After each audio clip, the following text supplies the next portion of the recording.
I always go back to the why, because that's going to be your foundation of how you lead people is the why. There's no project on this world that is going to blow up overnight that you can't sit down and talk to your team about and have an honest conversation about it. So whatever this project is, or whatever this program, or whatever it is, that this hard task that you're dealing with, how have you as a leader contributed to help it, to ease it? Whether you know or don't know, you always assume that your team, that person's dealing with something. You may not know what it is, but always assume that they are.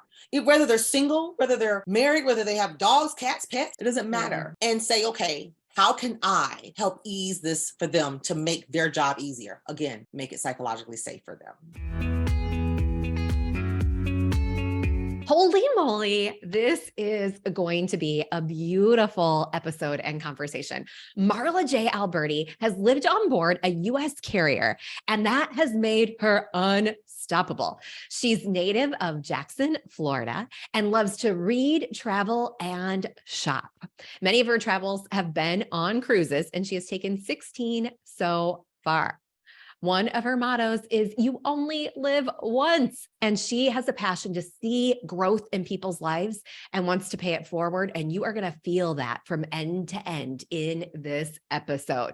She's an energetic visionary, the owner and founder of Truth Speaks Group, LLC, a multimedia company that creates strategies and solutions for work-life integration and harmony. She's also the founder of IO for Teens, a skill, confidence, and career building organization teaching teens how to achieve their dreams based on the science of human behavior.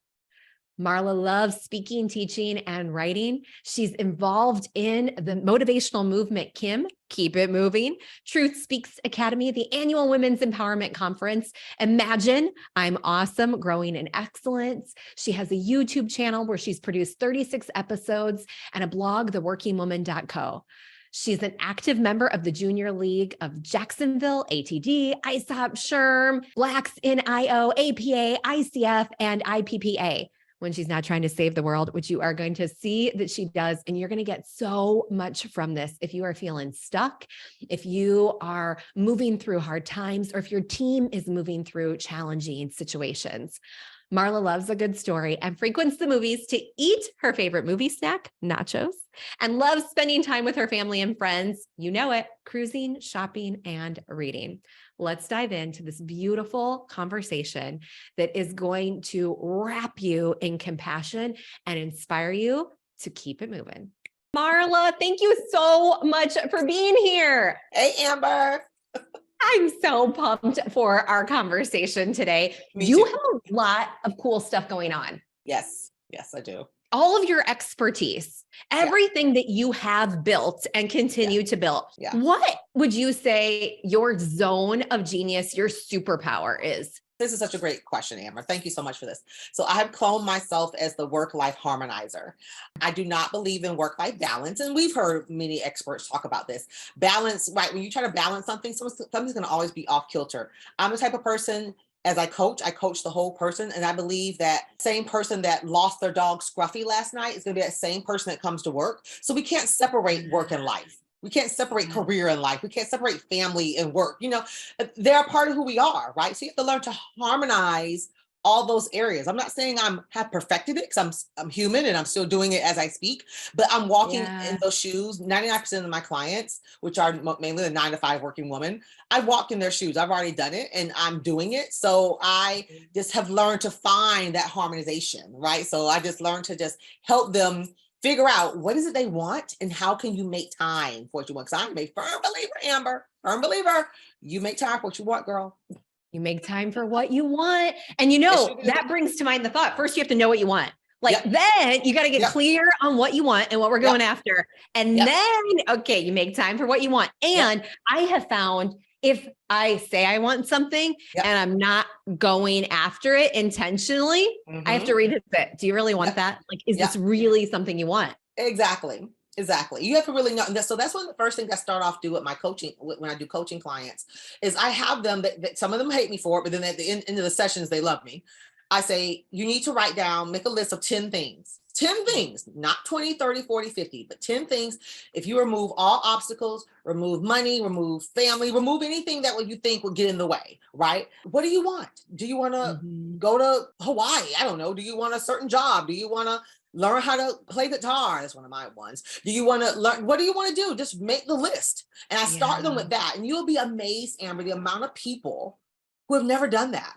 So voila, the birth of my book. My latest book is the Ultimate Brag Book, 100 Questions About How Awesome You Are. I relaunched it back in January.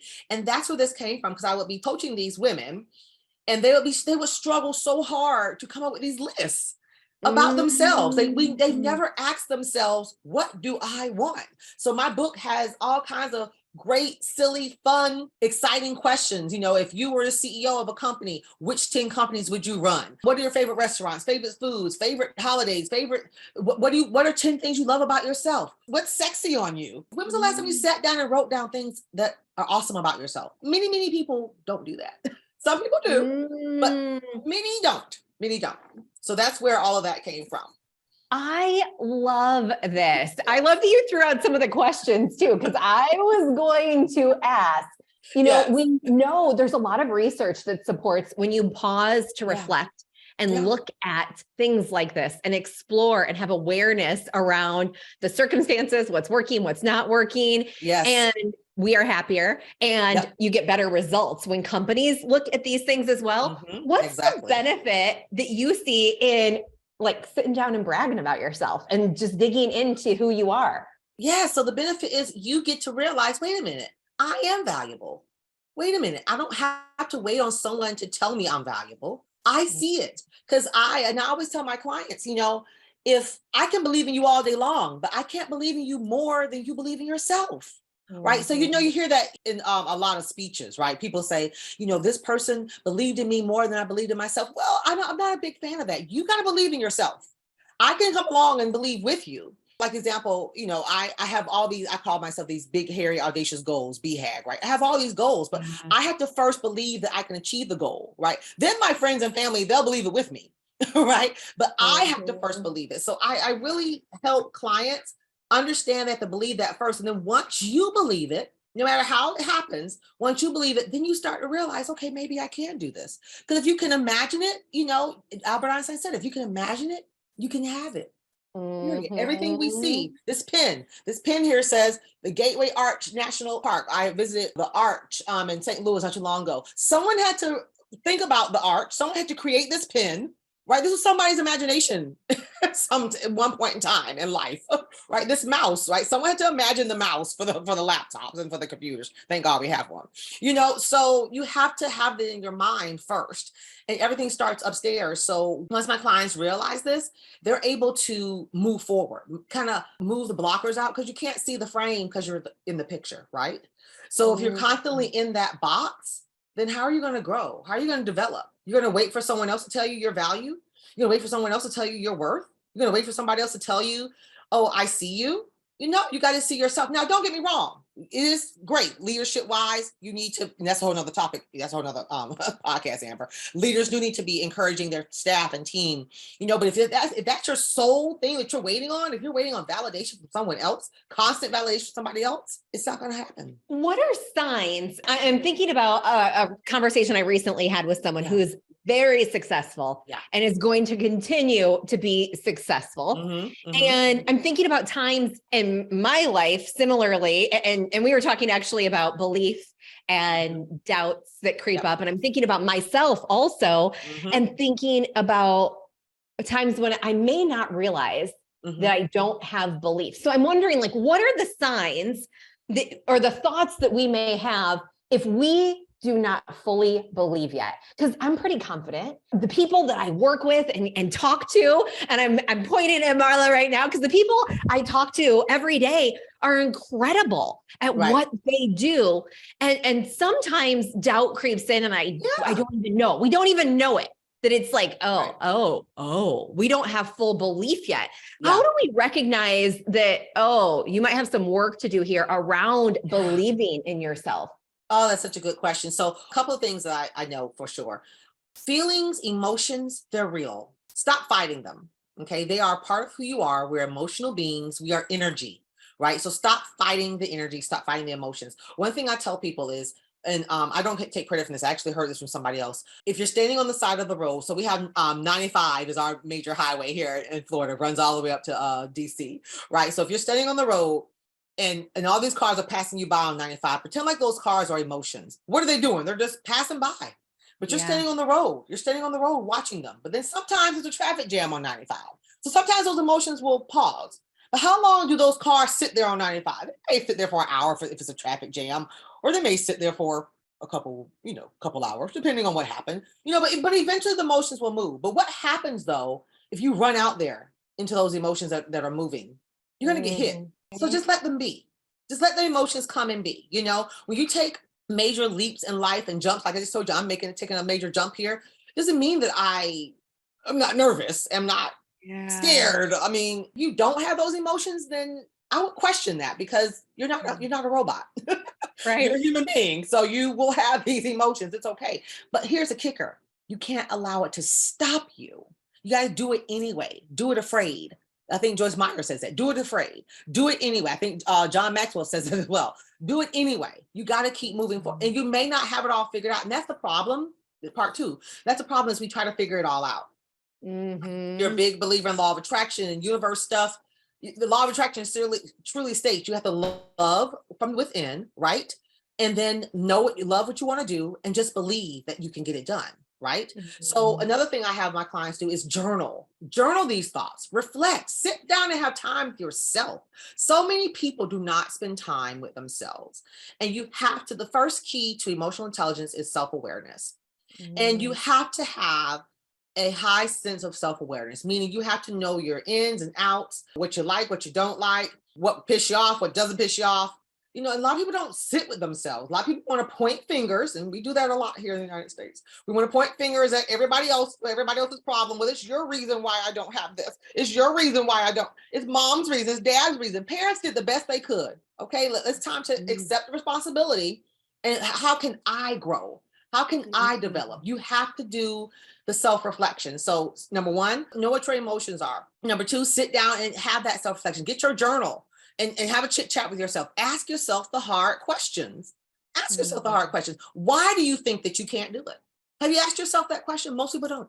Why do you think you can't? Because one of my coaches back in and I always repeat this, she told me, whatever you believe, you're 100% correct. If you say you can't, then you can't. Then you won't. It's just that simple. It is just really that simple. So you really have to just stop and just say, okay, I'm going to allow the emotions to be. I'm not going to fight them. And guess what?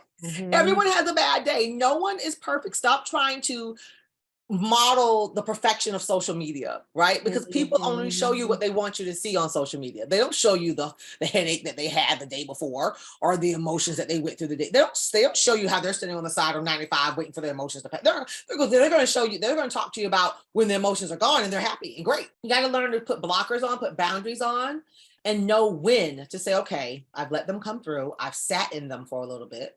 I reflected, I journaled them, and now it's time for me to move on and see how awesome I am. You mentioned asking yourself the hard questions. Yeah. And then we also want to look at like, okay, I am awesome. Like, I'm going to sit in that difficult space and I'm awesome.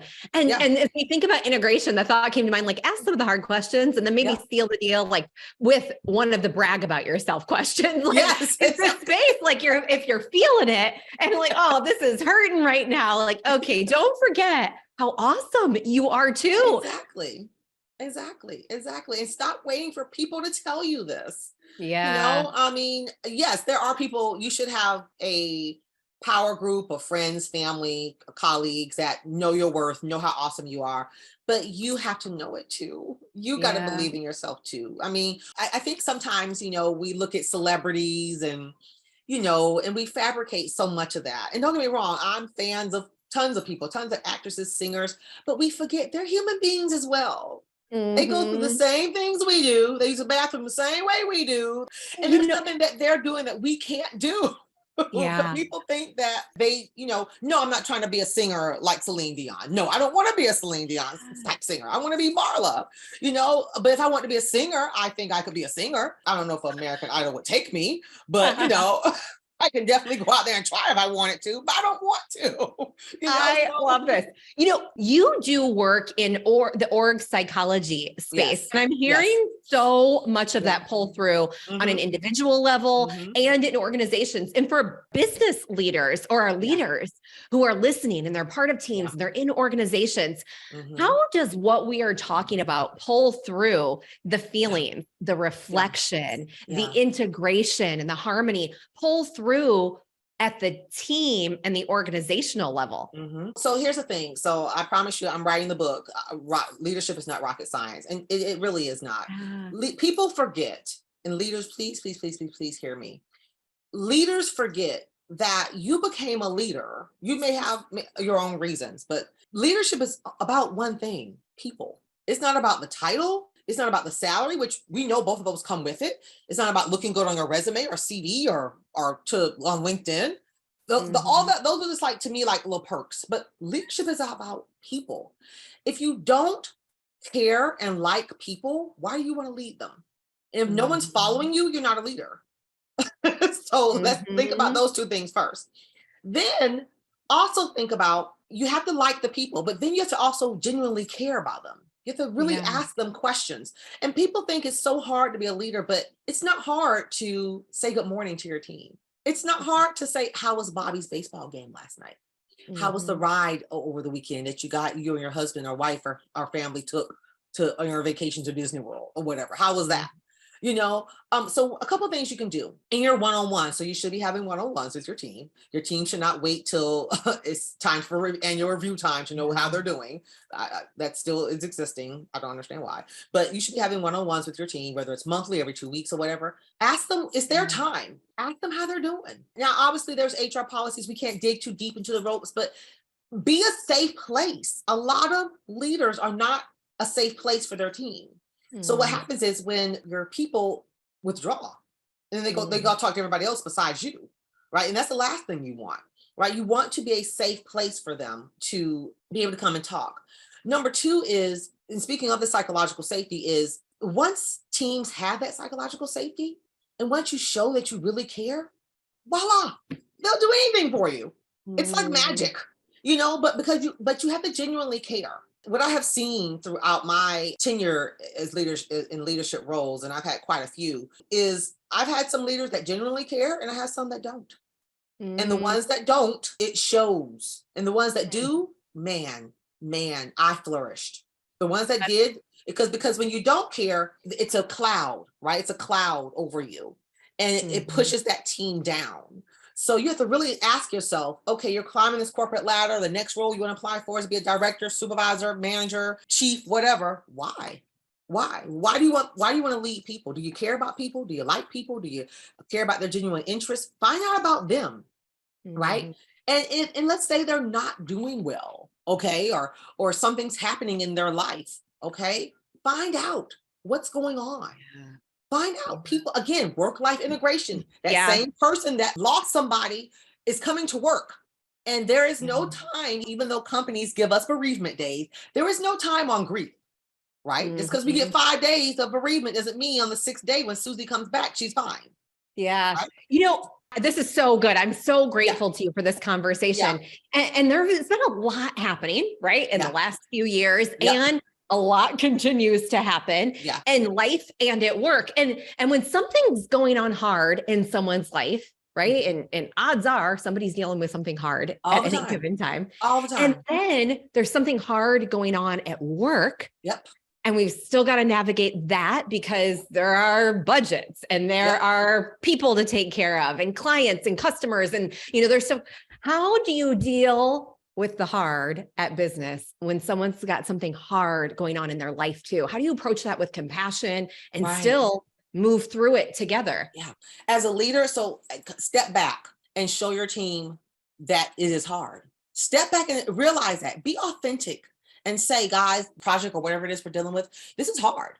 This is a lot we have going on. I understand this project is moving at X amount of speed. We have this going on. Reach out to me. Again, it goes back, Amber, it goes back to psychological safety.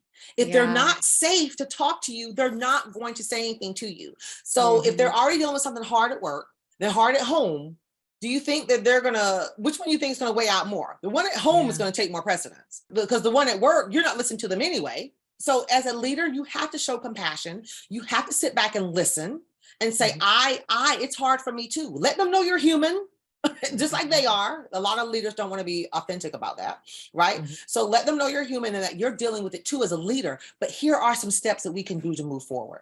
I will have daily huddles. 15 minutes to check in with you guys. I will do this. What will you do as a leader? They're looking to you to help guide them, to help them through this hard task. How are you doing that? Or are you concerned about the bottom line? Are you concerned about just pushing the number? Right? So again, it goes back to, why did you take the role? Right? And so I always go back to the why. I always go back to the Simon Sinek, right? I always go back to that why, because that's going to be your foundation of how you lead people, is the why. So if something is hard, I don't care. I don't care. There's no project on this world that is going to blow up overnight that you can't sit down and talk to your team about and have an honest conversation about it. Seriously. I don't know of any. I mean, maybe there is, but I don't think there is, honestly. Yeah. No. So whatever this project is, or whatever this program, or whatever it is, that this hard task that you're dealing with, how have you as a leader contributed to help it, to ease it? And knowing that whether you know or don't know, you need to always assume that your team is that person's dealing with something. You may not know what it is, but always assume that they are. Whether they're single, whether they're married, whether they have dogs, cats, pets, it doesn't matter, right? Don't assume because she's a single mom that she can't stay after work because of her kids. Don't assume that. Just assume that there is something going on always, right? And say, okay, how can I help ease this for them to make their job easier? Again, make it psychologically safe for them. I'm loving this. Okay, you have a phrase called "keep it moving." I have to know more about this and where this comes from. Oh my gosh. So this is my motivational phrase. This came up early in my coaching days. So my coaching business is 10 years old, turned 10 years old this year in April. And maybe about oh my God, it's been longer than that. Maybe, I want to say maybe like 9 years ago when I first started the business. Again, everything comes from my clients. Everything, my motivation is my clients. That's it. And one thing I noticed outside of them putting themselves down was they're stuck. Oh, I can't do this. I can't do that. We all have an it. I just said that, right? Always assume that your team is going through something. Everyone has an it. I got an it. You got an it, Amber. Doesn't mean I'm going to share it with you. Doesn't mean you're going to share it with me. But we all have an it. Something is always going to irritate you. Something's going to always bother you. Something's going to always, that it's going to always be there. It's going to always be there, right? It's up to you what you do with it. So you need to keep it moving.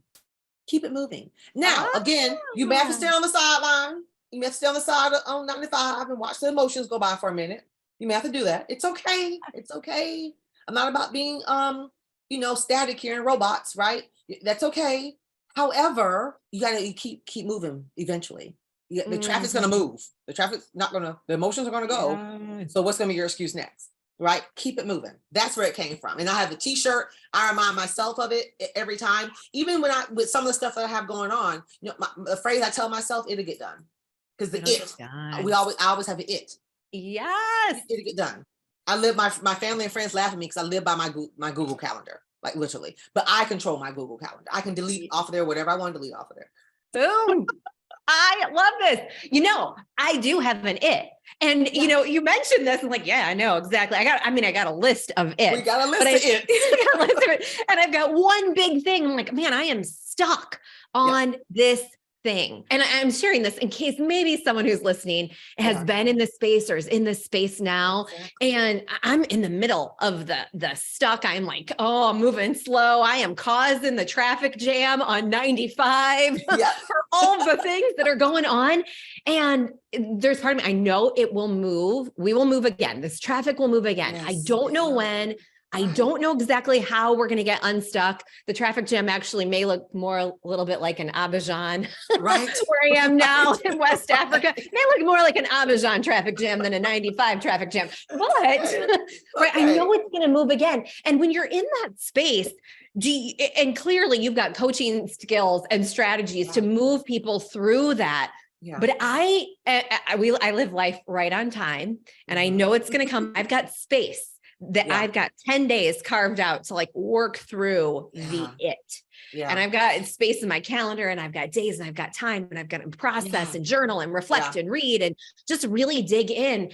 And Yeah. I feel okay with that plan. I feel okay with the Yeah. space. I feel okay with, it's right on time. What comes up for you for someone who maybe I am in that space and others who are listening who may be in that space of like, man, I am the traffic jam right now. Right. Okay. Where's your journal? Why are you the traffic jam? Yeah. Where's your journal? Are you journaling? Are you reflecting? I love how you said that you took the time. I am a big believer in something I tell my clients all the time.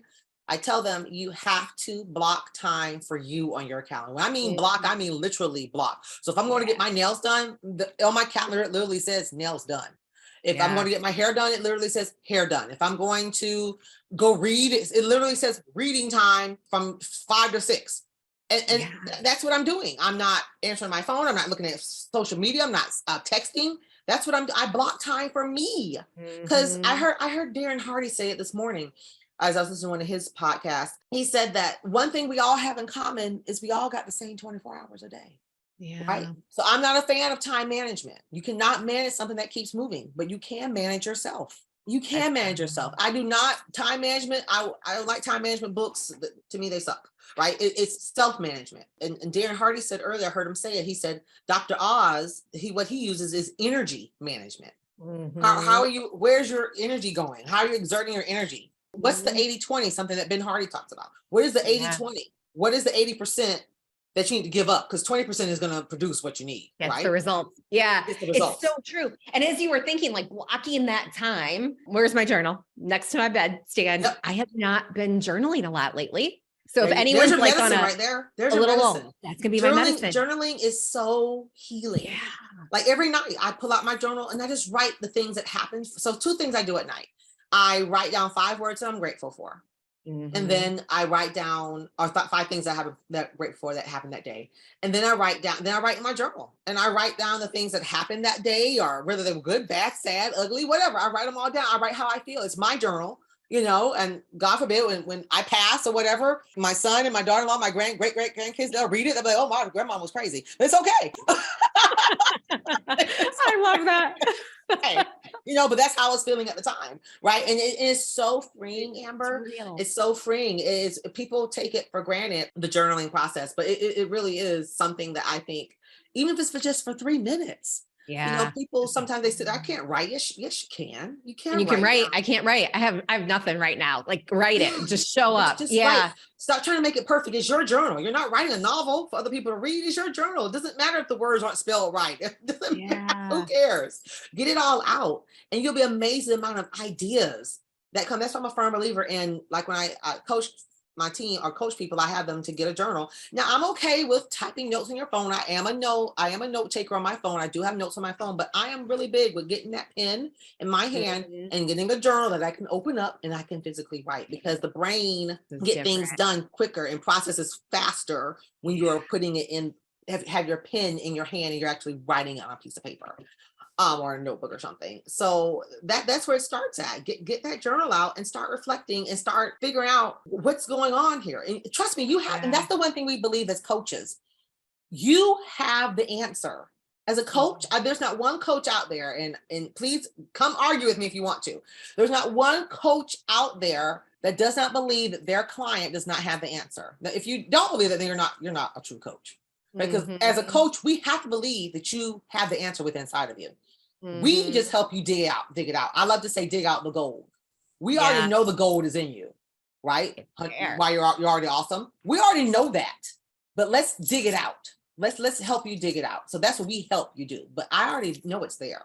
So stinking good. I love it. The gold is there. We're going to excavate it. Marla is going to help excavate it. I love this.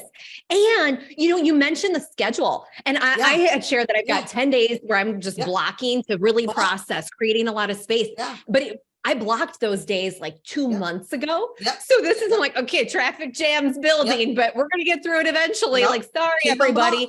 Keep them blocked. It's okay. And guess what, guys? Oh, people get so mad, I missed my time, Marla. I had it blocked for 4 to 5 and I was only able to do 4 to 4:15. Okay, did you do something though? You did something. Give yourself credit for what you have done, not for what you didn't do. So we focus so much on what we didn't do and what we don't like. Focus on what you did do. Even if you had your hour block for an hour and you only did 10 minutes. Well, doggone it, you did 10 minutes. You did 10 minutes of that reflection. You did 10 minutes of that journey. You did 10 minutes of that exercise. You did 10 minutes. That's better than what you didn't do, right? So focus on that. Focus on what you want. Focus on moving forward. Keep it moving. Keep it moving, everybody. I am feeling, Marla's probably seen it. They're like tears welling up in my eyes right now because the amount of compassion that you have, Marla, just oozes out. Oh, I do. It is so beautiful. And I hope as you're listening to this episode, you can hear Marla's compassion because I can see it. I'm with her and I feel it. I mean, from end to end. And it moves me because it is so cool that there are leaders, there are people doing what you are doing and creating and serving in the way that you're and doing it with so much heart and compassion. So I just want to thank you. Thank you, Amber. Thank you so much for those kind words. And you're right, I do. I mean, I by no means, Amber and crowd and folks, I don't get it right every time. I'm not perfect, but I do have a deep passion to see people grow and develop. Jim Rohn said, if you're at the top by yourself, you did something wrong.